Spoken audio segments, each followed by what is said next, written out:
Türkmenistan dünyanın en kapalı ülkelerinden biri. Karakum Çölü'nün uçsuz bucaksız kumlarının altında ise yalnızca dev doğalgaz rezervleri değil, binlerce yıllık insanlık tarihi yatıyor. Bugün yaklaşık 7,5 milyon insanın yaşadığı bu ülke, Orta Asya'nın en önemli halklarından birine ev sahipliği yapıyor. Türkmenlere. Peki Türkmenler genetik olarak kimdir? Onları diğer Türk halklarından ayıran özellikler nelerdir? Türkmenlerin hikayesi gerçekten anlatıldığı gibi Oğuzlarla mı başlıyor? Yoksa kökleri dünyanın ilk şehirlerinin yükseldiği Tunç çağına kadar mı uzanıyor? Modern DNA araştırmaları cevabın sandığımızdan çok daha karmaşık olduğunu gösteriyor. İskitler, Persler, Kuşanlar, Hunlar, Göktürkler, Oğuzlar, Moğollar ve daha birçok halk yüzyıllar boyunca bugünkü Türkmenistan coğrafyasında iz bıraktı. Peki tüm bu göçler ve fetihler günümüz Türkmenlerinin genlerinde ne kadar yer kaplıyor?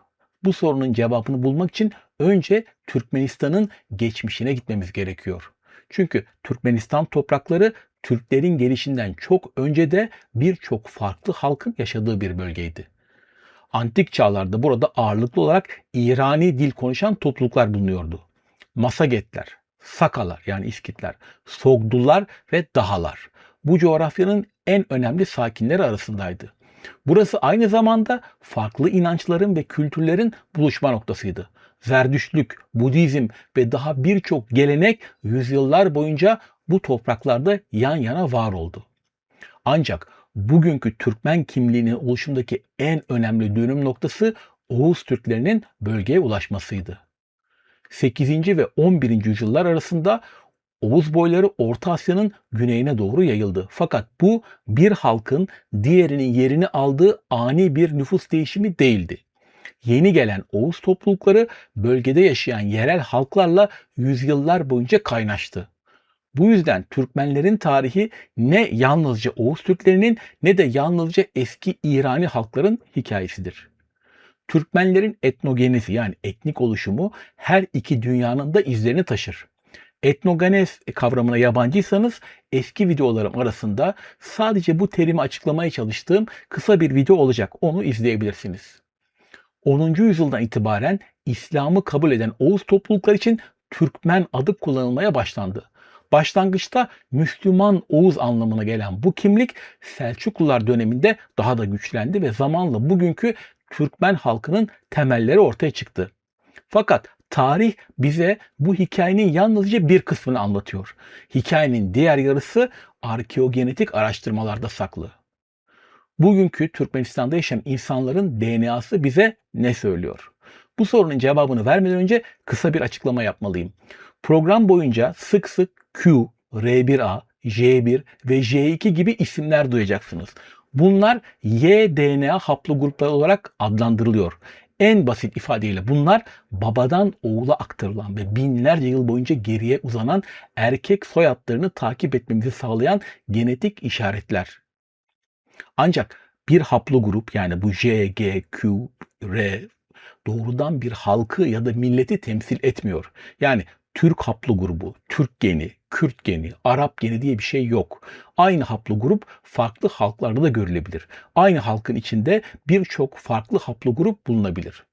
Dolayısıyla burada inceleyeceğimiz şey milletlerin değil, çok eski atalarımızın bıraktığı genetik izler olacak. Geçen aylarda yayınladığım genetik video serimin ilk bölümlerini izlerseniz bu konuda daha temel bilgilere ulaşabilir ve bu videoda anlayamayacağınız bazı teknik detayları öğrenebilirsiniz. Şimdi Türkmenistan Türklerinin genetik haritasına bakalım. Böyle bir ifade kullanıyorum çünkü Türkmenler sadece Türkmenistan'da değil, Afganistan, İran, Özbekistan, Türkiye ve Orta Asya'nın diğer bölgelerinde de yaşıyor. Bu nedenle tek bir Türkmen genetiğinden değil, farklı Türkmen topluluklarından söz etmek daha doğru olacaktır. Bugünkü program ağırlıklı olarak Türkmenistan üzerine. Şimdi konuya gelelim. Türkmenistan Türklerinde neden diğer birçok Türk halkında nadir görülen bazı haplogruplar bu kadar yüksek oranlara ulaşıyor?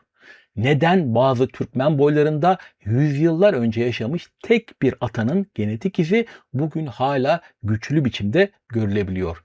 Ve Türkmenistan'ın genetik haritası bize Orta Asya'nın geçmişi hakkında neler anlatıyor? Bu soruların cevaplarını ararken önemli bir noktayı da hatırlamak gerekiyor. Türkmenistan'ın uzun yıllar boyunca dışa kapalı kalması nedeniyle ülke üzerinde yapılan genetik araştırmalar oldukça sınırlı kaldı. Bu nedenle bugün anlatacağımız bilgilerin önemli bir bölümü 2024 yılında yayınlanan ve Türkmenistan Türklerini doğrudan inceleyen ilk kapsamlı Y-DNA araştırmasına dayanıyor. Linki aşağıda kaynaklar bölümünde yer alıyor. Araştırmacılar Türkmenistan'dan alınan 100 erkek örneğini analiz ederek Türkmenlerin baba soyları hakkında şimdiye kadar elde edilen en ayrıntılı verilerden birini ortaya koydu.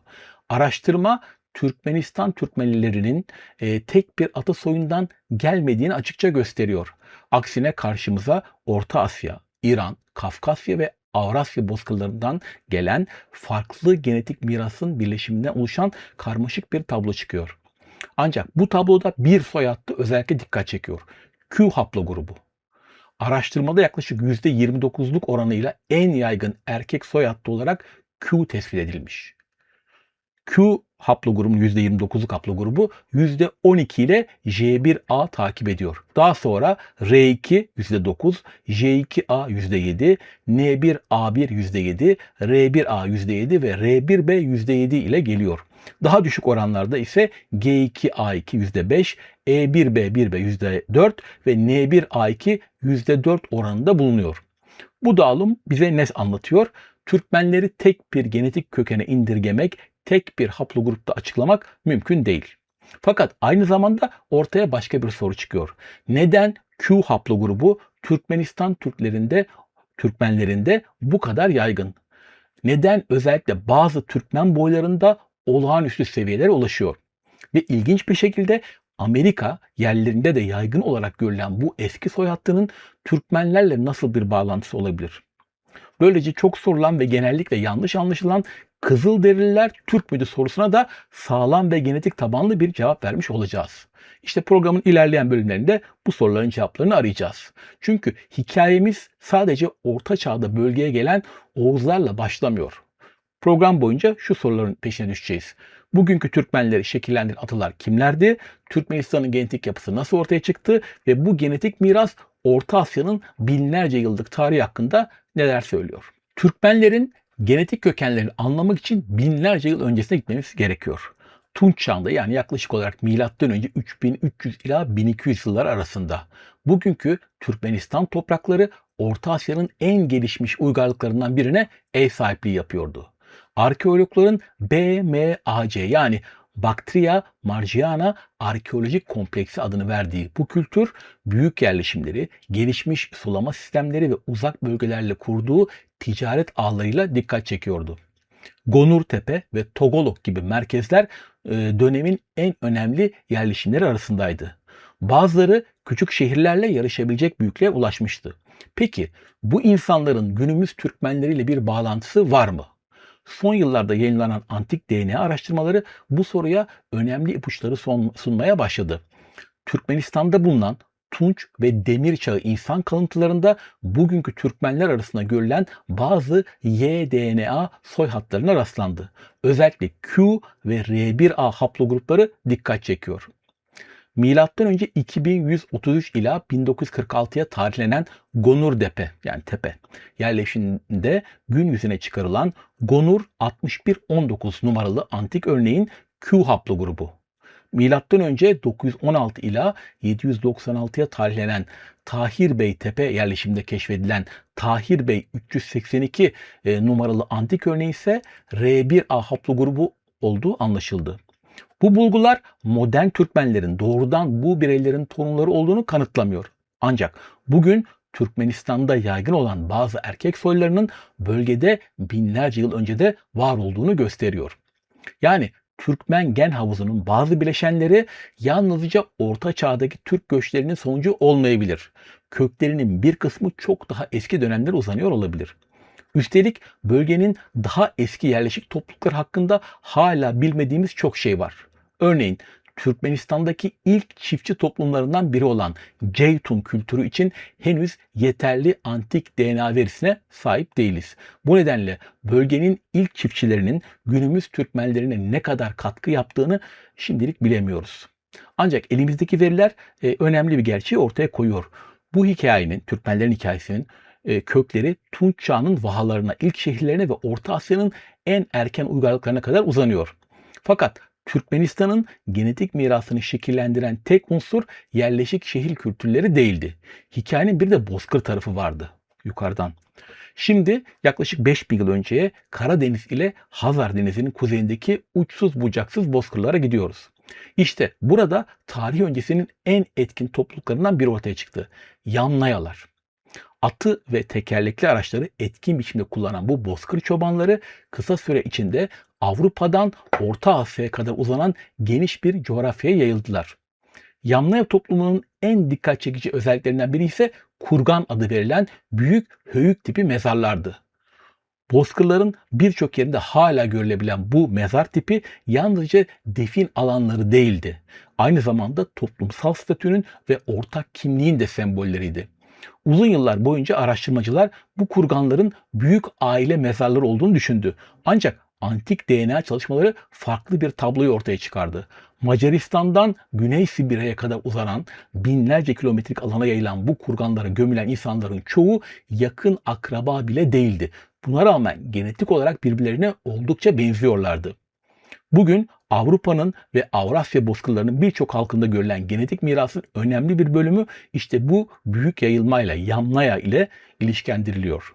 Türkmenlerin genetik tarihinde karşımıza çıkan bazı bozkır kökenli unsurlar da bu uzun sürecin dolaylı sonuçları olarak görülüyor. Elbette Türkmenler doğrudan Yamnayalardan türemedi. Ancak Yamnayalar ve onları izleyen bozkır toplulukları daha sonra Orta Asya'da ortaya çıkacak olan birçok halk gibi Türkmenlerin atalarının da genetik mirasının şekillenmesinde rol oynadı. Fakat Türkmenistan'ın hikayesi sadece Bozkır'dan gelenlerle açıklanamıyor. Çünkü bölgenin kaderini değiştiren daha büyük bir gelişme yaşanacaktı. Türklerin, özellikle Oğuz Türklerinin bölgeye gelmesi. Bugün Türkmenistan'da yaşayan insanların atalarının önemli bir bölümü bölgede Oğuzlardan çok daha önce bulunuyordu. Ancak modern Türkmen kimliğinin şekillenmesi büyük ölçüde Oğuzların bölgeye yerleşmesiyle başladı. 8. ve 9. yüzyıllardan itibaren Oğuz boyları Aral Gölü çevresinden güneye doğru ilerleyerek bugünkü Türkmenistan coğrafyasında etkili olmaya başladılar. Zamanla bölgenin siyasi ve kültürel açıdan en güçlü topluluklarından biri haline geldiler. Türkmenlerin bugün Türk dillerinin Oğuz koluna ait bir dili konuşması da bu dönüşümün en açık mirasıdır. Fakat burada önemli bir soru ortaya çıkıyor. Eğer Türkmenler Oğuz Türklerinin torunlarıysa neden genetik olarak Kazaklar, Kırgızlar ya da diğer Türk halklarıyla tamamen aynı değiller? Türkmenistan'da Q haplogrubu çok baskın. Ancak Orta Asya'daki birçok Türk topluluğunda R1A ve C2 daha yaygın. Türkiye'de ise durum farklı. Burada en sık görülen haplogruplar J2A, R1B, G2A, J1, R1A ve E1B1B. Yani çok farklı dünyaların insanlarıyız. Son yıllardaki genetik araştırmalar bu soruya ilginç bir cevap veriyorlar. Orta Asya'da kabaca iki büyük genetik eğilim var.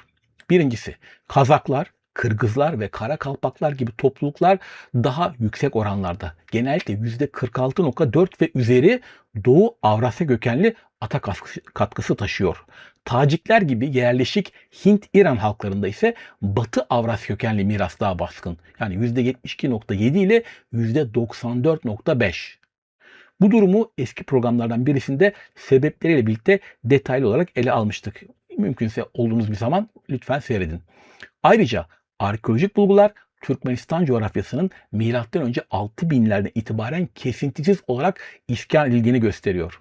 Buna ek olarak Moğol fetihleriyle ilişkilendirilen ve zaman zaman Cengiz Han soyu olarak adlandırılan Y-DNA haplogrubu C2M217'nin yani eski adıyla C3 bazı alt kolları Türkmenlerde çok düşük oranlarda görülüyor. Bu durum Türkmenlerin genetik yapısının büyük ölçüde doğudan gelen Moğol göçebelerinden değil, bölgenin daha eski yerel halkları ile Oğuz Türklerinin karışımından şekillendiğine işaret ediyor. Yani Türkmenler tam olarak bu iki dünyanın arasında özel bir konuda bulunuyor. Dil ve kültür açısından açık bir şekilde Türk dünyasının parçası olmalarına rağmen genetik açıdan bölgenin eski yerleşik topluluklarıyla da güçlü bağlar taşıyorlar. Görünen o ki Oğuzlar mevcut nüfusunun önemli bir kısmının yerini almaktan çok bölgenin dilini, kimliğini ve toplumsal yapısını dönüştürdüler. Yüzyıllar içinde yerel halklar ile Oğuz boyları kaynaştı ve bugünkü Türkmen toplumu ortaya çıktı.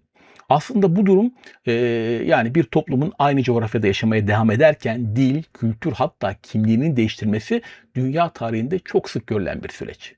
Oğuzlar yalnızca dili değil, boy yapısını ve toplumsal örgütlenmeyi de miras bıraktılar. Sonraki yüzyıllarda Türkmen boyları farklı kollara ayrılarak geniş bir coğrafyaya yayıldılar. Altın Orda döneminde de bazı Türkmen toplulukları farklı siyasi birlikler içinde örgütlendi ve bu süreç onların göç yollarını doğrudan etkiledi.